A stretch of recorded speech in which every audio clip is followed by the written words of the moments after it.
받기를 원하십니까? 새해에는 어떤 소원이 이루어지기를 원하십니까? 어떻게 하면 소원을 이룰 수 있을까요? 해가 바뀌면 새해에도 복 많이 받으세요라고 인사를 합니다. 오늘도 아침 예배를 드리면서 서로 인사를 나누었습니다. 한국의 많은 교회들도 새해가 되면 소위 신년 축복 대성회라는 이름으로 여러 가지 집회를 갖습니다. 그렇습니다. 사람들은 복 받기를 좋아합니다. 그래서 베개 혹은 수저, 장롱, 이불, 옷 이런 데 복자를 새긴 것들이 굉장히 많이 있습니다. 심지어 복조리, 복덕방, 복권, 복돼지, 돼지에다가도 복자를 붙이기도 합니다. 그런데 이 복이라는 단어는 성경에서 가장 많이 나오는 단어 중에 하나입니다. 하나님은 복의 근원이 되십니다. 복의 근원이 되시는 하나님은 모든 피조물들이 복받기를 원합니다. 그래서 창세기를 보게 되면 하나님이 공중의 새와 바다의 물고기를 만드시고 그들에게 복을 주셨다라고 되어 있습니다. 아담과 하와를 지으시고 그들에게 복을 주셨습니다. 뿐만 아닙니다. 하나님은 일곱째 날에도 복을 주셨습니다. 아브라함에게도 이야기를 하십니다. 내가 너로 큰 민족을 이루고 내게 복을 주어 내 이름을 창대하게 하리니 너는 복이 될지어다 라고 이야기하십니다. 사실 성경은 온통 복 이야기입니다. 창세기 1장은 복으로 시작합니다. 그리고 성경의 마지막이라고 하는 요한계시록 22장도 복으로 이야기를 마칩니다. 보라, 내가 속히 오리니 이 두루마리의 예언의 말씀을 지키는 자는 복이 있으리라. 오늘 읽은 민수기 6장에는 두 가지의 말씀이 들어있습니다. 혹시 성경을 가지고 계신 분은 민수기를 한번 펼쳐보시기 바랍니다.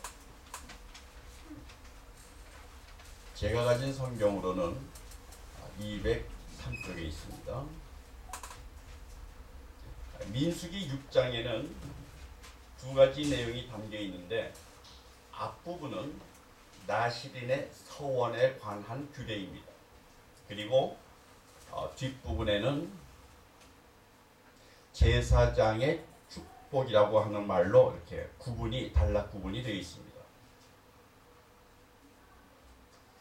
이 6장의 내용은 나시린의 서원에 관한 것과 제사장의 축복에 관한 것인데 이 두 가지는 굉장히 깊은 관계가 있습니다. 사실 나시린의 서원이라고 하는 것은 자기의 몸을 구별해 가지고 하나님께 드리는 것입니다. 내 몸을 하나님께 드린다는 것은 내 몸이 제물이 되는 것과 동시에 그 서약한 기간 동안이 제사 기간이 되는 것입니다. 따라서 나시린이 서원을 한 다음에 서원을 하게 되면 제사장이 축복을 해줍니다. 그 서원에 대해서 축복해 주는 것이죠. 서원이라는 것이 무엇입니까? 서원이라는 것은 어떤 사람이 자기의 소원을 이루기 위해서 하나님께 무엇인가를 약속하는 것을 말합니다. 따라서 서원이 이루어졌다 하는 말은 곧 소원이 이루어졌다는 것이고 소원이 이루어졌다는 것은 바로 복을 받았다는 말입니다. 여러분은 새해 첫날과 첫 일주일을 어떻게 지내셨습니까? 무슨 생각을 하면서 지내셨습니까? 새해를 맞이하면 많은 사람들이 소원을 품습니다.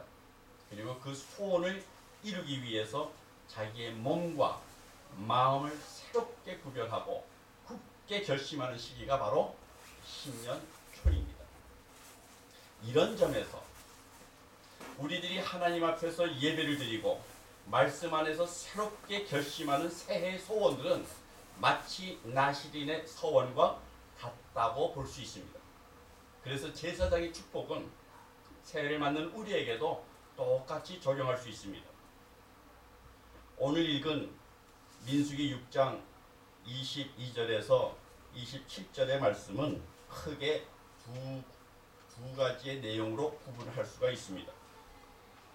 세 구절은 축복의 내용이고 나머지 세 구절은 복의 주체가 누구인지 또 복의 전달자들이 어떻게 전해야 하는지에 대해서 설명하고 있습니다. 먼저 24절을 보십시오. 제 성경에는 여호와는 내게 복을 주시고 너를 지키시기를 원하며 이렇게 되어 있습니다. 쉬운 성경에는 여호와께서 너에게 복을 내리시고 너를 지켜주시고라고 번역되어 있습니다. 도대체 무엇이 복입니까?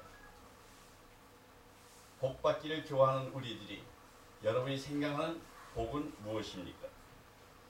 옛날에는 평균 수명이 50살을 넘기가 어려웠습니다. 그래서 오래 사세요 라는 말이 축복이기도 했습니다. 그리고 60살이 되면 동네에서 큰 한갑잔치를 벌였습니다. 하지만 지금은 그렇지 않습니다. 의학의 발달과 또 좋은 영양식품들이 많이 만들어지면서 지금은 기대 수명이 무려 100살이나 됩니다. 다시 말해서 복의 개념은 시대와 상황에 따라서 또 사람과 장소에 따라서 계속 변하는 것입니다. 예를 들어서 우리 김영태 목사님이 지금 감기로 많이 고생을 하고 계시는데 김영태 목사님에게 복은 뭘까요? 감기가 낫는 겁니다. 병상에서 죽어가는 환자에게 가장 큰 복은 아마 건강의 회복 아니겠습니까? 전쟁에 참가한 군인에게 가장 큰 복은 무사히 살아서 집으로 돌아가는 것이 그에게는 복일 것입니다. 빚이 많은 사람이 빚 때문에 걱정을 하고 있다면 그 사람에게 복은 무엇이겠습니까? 아마 빚 갚을 돈이 생기는 것이 아닐까요? 마찬가지로 성경에서 말하는 복의 의미도 시대와 상황에 따라서 계속 변해가고 있습니다. 예를 들어서 창세기, 창조의 정황에서 보았을 때 복이라는 것은 생육하고 번성하는 것이었습니다. 하지만 이삭에게는 부자가 되는 것이 이삭에게는 복이었습니다. 하지만 예수님은 또 말씀을 하십니다. 마음이 가난하고 애통하고 핍박을 받는 자가 복이 있다라고 이야기를 하십니다. 요한계시록에서는 말씀을 지키는 자가 복이 있다고 이야기를 합니다.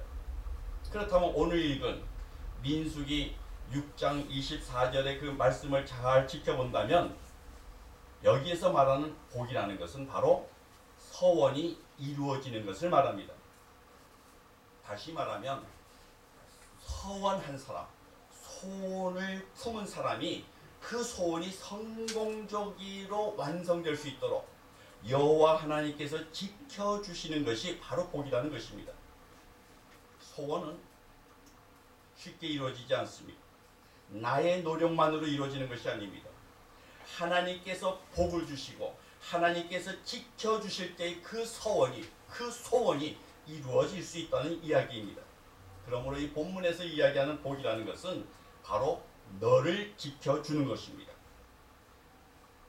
하나님께서 나를 지켜주시는 것, 내 소원이 포기하지 않고 잘 끝까지 갈 수 있도록 지켜주는 것, 그것이 바로 하나님이 우리에게 주시는 복이라는 것입니다. 새해에는 모든 사람들이 최소한 한 가지 이상의 소원을 품습니다. 하지만 대부분 소원들은 곧 사라집니다. 담배를 피던 사람이 올해는 금연을 해야지 하고 마음을 먹지만 얼마 가지 못해서 담배를 다시 피게도 됩니다. 성경을 내가 올해는 꼭 2독을 해야지 3독을 해야지 결심을 하지만 또 몇 주 혹은 몇 달이 지나서 이루기가 어렵습니다. 올해만큼은 독서를 50권을 해야지 하고 결심을 했지만 잘 안됩니다. 많은 사람들이 현실이라고 하는 장벽 앞에서 스스로 소원을 포기하기도 합니다. 때로는 시험과 환난과 각종 어려움이 내가 품었던 선한 소원을 빼앗아 가기도 합니다. 소원 자체를 지키는 것이야말로 소원 성취의 출발점입니다. 여러분들은 매년 어떤 결심을 합니다. 어떤 소원을 갖습니다. 하나님께 서원을 합니다. 그것이 얼마나 이루어지고 있습니까? 혹은 얼마나 중간에 많이 포기가 되고 있습니까? 그러므로 제사장 축복의 첫 번째 축복은 대단히 소중합니다. 그 소원 자체를 포기하거나 빼앗기지 않고 끝까지 지킬 수 있는 것, 그것이 바로 하나님이 주시는 복이라는 것입니다.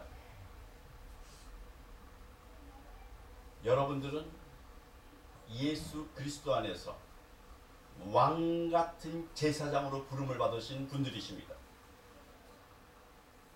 왕같은 제사장으로 부름받은 기쁨교회 성도 여러분, 한 해를 시작하는 새해에 여러분은 어떤 소원을 가지고 계십니까?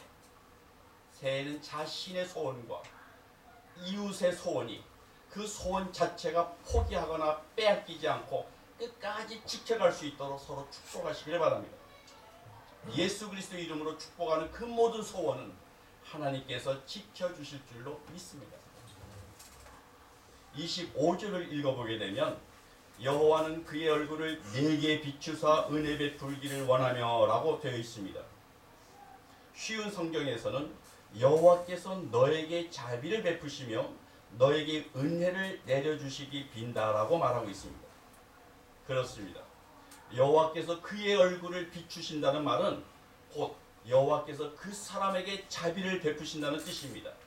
자비를 베푸신다는 것, 그의 얼굴을 밝게 해준다는 뜻입니다. 이를테면 프레시, 회중 정등을 가지고 사람의 얼굴을 비춰주는 것입니다. 하나님께서 내게 빛을 비춰주심으로 내 얼굴이 밝아진다는 뜻입니다. 굉장히 중요한 핵심 내용입니다. 여호와 하나님의 은혜를 입으면 근심 걱정이 없는 아주 밝은 얼굴이 될 수 있다는 겁니다. 저는 젊은 시절에 별명이 행주였습니다. 제 아내가 저만 보면 여보, 당신 얼굴은 꽉 짠 행주같이 왜 이렇게 맨날 찡그리고 살아? 늘 얼굴에는 근심과 걱정이 많았습니다. 사업을 하면. 그러나 복음 안에서 하나님의 인도하심을 내가 믿을 때에 제 삶에 대한 불안이 사라졌습니다. 얼굴이 밝게 빛났습니다. 사람들은 이야기를 합니다. 웬일로 이렇게 밝아졌어요? 모르겠어요. 지금 와서 생각해보면 하나님께서 당신의 얼굴을 내게 비추사 내 얼굴을 밝게 해주신 게 아닌가라는 생각을 해보게 됩니다. 성경에는 은혜라는 말이 수없이 나옵니다. 은혜가 무엇입니까? 사도 바울은 이렇게 이야기를 합니다. 일하는 자에게는 그 삭이 은혜로 여겨지지 아니하고 보수로 여겨진다라고 이야기합니다. 다시 말해서 은혜란 수고의 대가, 노력의 대가가 아니라는 것입니다. 거지 얻는 것입니다. 쉽게 얻는 것입니다. 내가 노력하지 아니하고 그냥 거저 얻어지는 것을 은혜라고 이야기합니다. 그런 의미에서 나시린의 서원에 대해서 은혜를 축복한다는 것은 그 소원을 이루어가는 과정이 고생하지 않고 피땀 흘리면서 애쓰지 않아도 하나님께서 자연스럽게 그 소원이 잘 이루어질 수 있도록 길을 내주시기를 바란다는 뜻입니다. 어떤 소원을 이루는데 사람이 감당할 수 없을 정도로 무자비한 고생을 해야 한다면 그 소원을 이룰 사람이 과연 몇 명이나 되겠습니까? 아무리 좋은 소원이라도 그 소원을 이루어가는 과정이 너무너무 어렵다면 그 소원은 그림의 떡에 불과할 것입니다. 그래서 하나님께서는 은혜를 주셔야 합니다. 은혜를 받아야 합니다. 이 은혜는 소원의 결과를 위한 것이 아니라 그 소원이 이루어져가는 과정에 하나님의 은혜가 임할 때 그 소원이 내가 노력하지 않아도, 아니 내가 노력하더라도 그거보다 더 크게, 풍성하게, 손쉽게, 힘쓰지 않아도 이루어질 수 있다는 이야기입니다. 소원을 이루어가는 것이 고행하는 것이 아니라 은혜롭게 이루어지기를 축복하는 것입니다. 많은 사람들이 새해에 소원을 결심하지만 대부분 작심삼일로 끝나고 맙니다. 인간적인 노력의 한계 때문입니다. 소원을 성취하려면 인간적인 노력의 한계를 벗어나야 합니다. 그것이 바로 하나님의 은혜입니다. 하나님의 은혜가 아니면 우리가 아무리 굳게 결심을 한다 할지라도 그 일을 감당하기가 쉽지 않을 것입니다. 그래서 성경은 사도 바울은 이야기를 합니다. 너희 안에 행하시는 이는 하나님이시니 자기의 기쁘신 뜻을 위하여 너희에게 소원을 두고 행하게 하신다라고 이야기하십니다. 우리만 노력하는 것이 아니라 사실은 하나님께서 우리 안에서 행하실 때 그 소원이 수월하게 이루어질 것입니다. 바로 그것이 은혜입니다. 더 놀라운 것은 여러분이 소원을 가진 것 같지만은 사실은 그 소원이 하나님이 주신 것이라는 거예요. 물론 하나님이 주신 소원도 있을 것이고 자기가 만든 야심도 있을 것입니다. 지금 우리가 이야기하는 것은 하나님 앞에서 거룩한 백성으로서 선한 소원, 내가 이렇게 살아가겠습니다 라고 주 앞에서 결심하는 주님이 주신 소원을 의미하는 것이지요.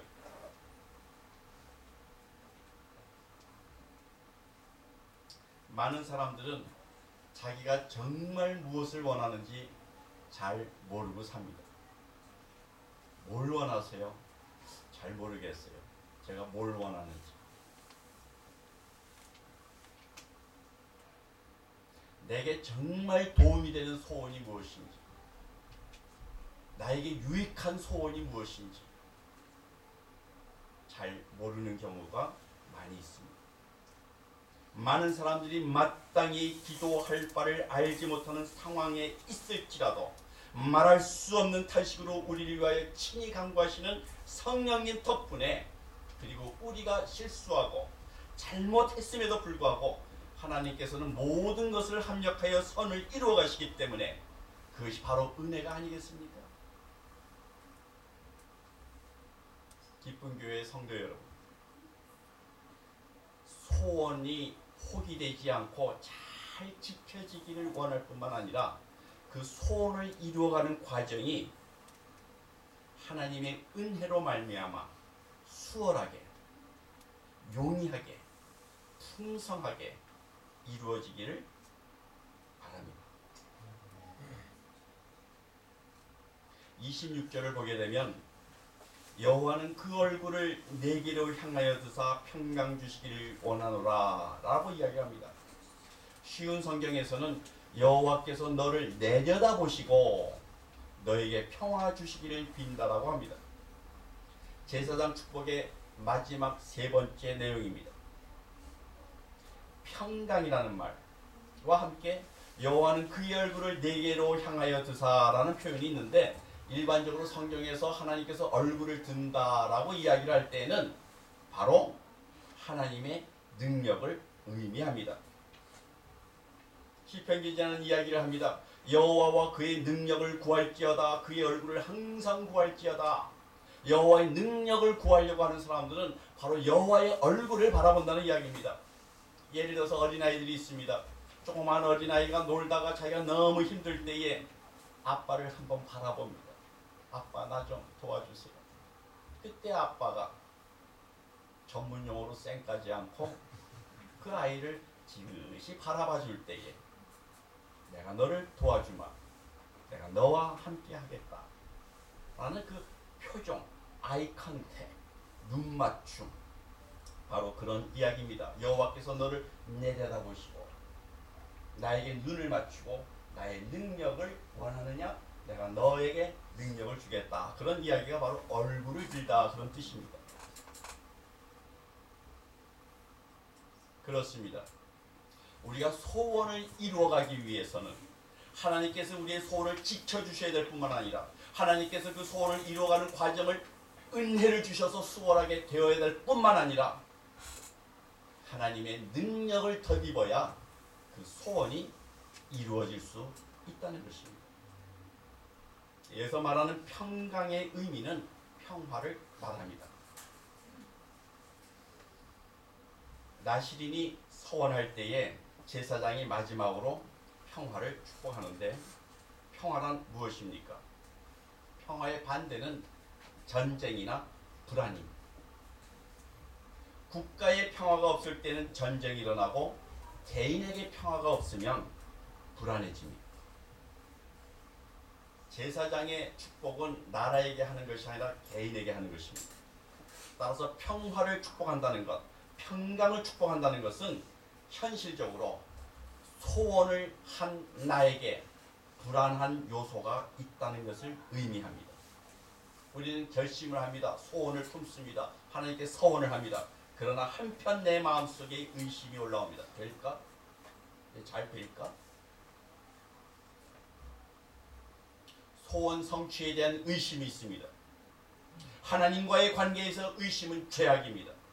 의심은 곧 불신입니다. 하나님의 권능에 대한 하나님의 능력에 대한 모독이기도 합니다. 이것은 구약에서만 해당하는 것이 아니라 신약에서도 마찬가지입니다. 성경은 믿음을 따라 행하지 아니하는 것은 죄라고 선언합니다. 따라서 제사장의 세 번째 축복의 내용은 평강을 더해준 것입니다. 내가 품은 소원에 그 소원을 잘 의심하지 않고 잘 이룰 수 있기 위해서 내 안에 평강이 있어야 되는데 어떻게 평강이 옵니까? 바로 믿음을 더하는 것이죠. 믿음이 있을 때, 확신이 있을 때, 마음에 의심이 없을 때 내 마음에 평안이 찾아옵니다.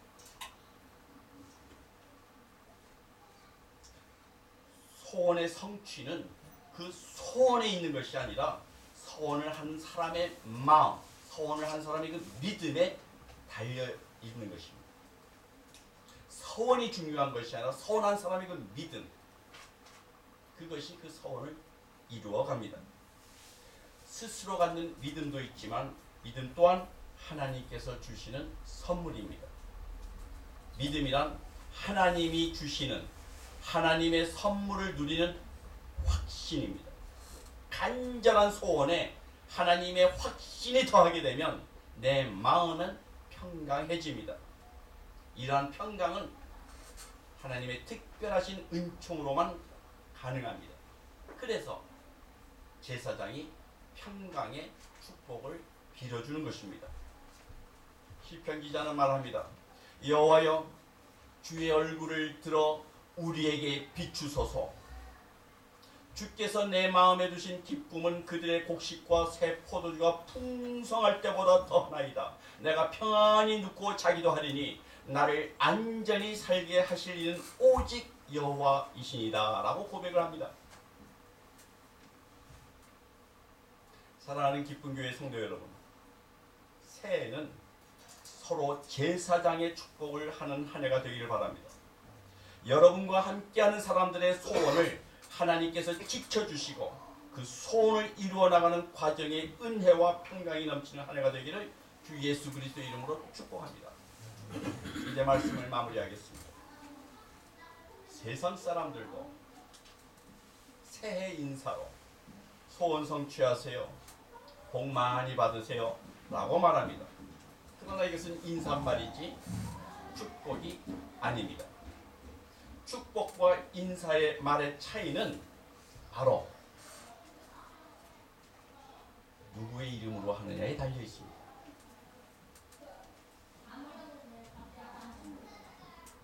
(27절을) 보게 되면 그들은 이같이 내 이름으로 이스라엘 자손에게 축복할지니 내가 그들에게 복을 주리라 하나님께서 말씀하십니다.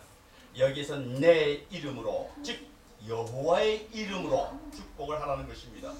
여호와 하나님의 이름으로 하지 아니하는 축복은 아무 소용이 없습니다. 비록 제사장이 축복할지라도 아무리 멋진 내용의 축복일지라도 결코 복이 되지 않습니다. 사람들은 때때로 축복의 주체와 복의 주체를 헷갈려 합니다. 복의 주체는 여호와 하나님이고 축복을 하는 주체는 제사장입니다. 그렇습니다. 제사장들은 복을 전할 뿐이지 복의 근원은 아닙니다. 제사장은 축복을 전하는 배달부이지 정작 복을 주시는 분은 여호와 하나님이십니다. 내가 누구의 이름으로 축복을 하느냐, 그것이 가장 중요한 관건입니다. 구약 성경에서 이름이라는 것은 단순한 호칭이 아닙니다. 그 이름은 어떤 인물의 성품과 개성과 능력과 모든 것을 나타내는 대명사입니다.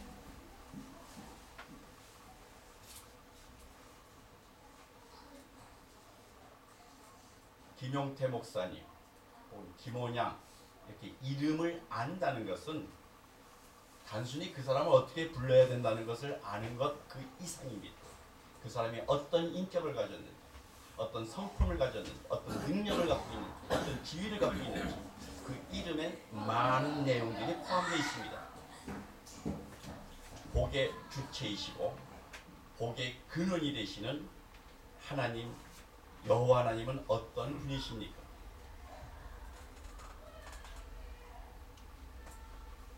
주님은 친히 모세에게 이야기를 하십니다. 자비롭고 은혜롭고 노하기를 더디하고 인자와 진실이 많은 하나님이라. 인자를 천대까지 베풀며 악과 과실과 죄를 용서하시는 바로 하나님은 그런 분이십니다. 그분이 바로 우리의 아버지가 되십니다. 우리는 그분의 자녀가 된 것입니다. 사랑하는 기쁨교회 성도 여러분, 여러분은 새해에 어떤 소원을 품으셨습니까? 나시린의 소원처럼 새해 첫 주일에 하나님의 영광을 위하여, 우리의 거룩한 행복을 위하여 성령님이 주시는 소원을 믿음으로 품고 우리 자신을 여호와 하나님 앞에 드리는 한 해가 되기를 진심으로 바랍니다. 그리고 그 소원을 지킬 수 있도록 복을 달라고 하나님께 기도하시기 바랍니다. 그 소원을 이루어 나가는 과정이 힘들고 지치지 않도록 은혜의 복을 달라고 간구하십시오. 나아가 그 소원이 이루어질 것을 믿는 그 믿음에 평강의 복을 달라고 말씀하십시오. 그리고 우리 주 예수 그리스도의 이름으로 서로를 축복하며 서로를 격려하며 서로를 위로하며 한 해를 시작합시다. 여러분이 가진 주보 성경 구절에 여기 있네요. 24절, 25절, 26절을 우리가 서로 좀 얼굴을 보시면서 기쁨교회 성도들과 함께 성경 말씀을 인용해서 서로가 서로를 축복하는 시간을 갖도록 하겠습니다. 다 같이 함께 서로 얼굴들을 좀 보면서 함께 축복을 합니다. 근데 여기에 너를 지켜주시고 라는 말을 사실은 우리를 지켜주시고 이렇게 바꾸어도 되고 당신을 지켜주시고 하고 바꾸어도 됩니다. 우리 모두가 신약에서는 다 왕같은 제사장으로 부름을 받았고 또 성경 말씀을 가지고 우리가 서로 축복을 빌어주는 겁니다. 누구의 이름으로? 여호와의 이름으로. 자, 우리 여호와의 이름으로 함께 서로 축복을 나눠주시겠습니다. 시작. 여호와께서 너에게 복을 내리시고 너를 지키셨고 여호와께서 너에게 자비를 베푸시며 너에게 은혜를 내려주시기를 빕니다. 여호와께서 너를 내려다보시고 너에게 평화 주시기를 빕니다. 아멘. 기도하겠습니다.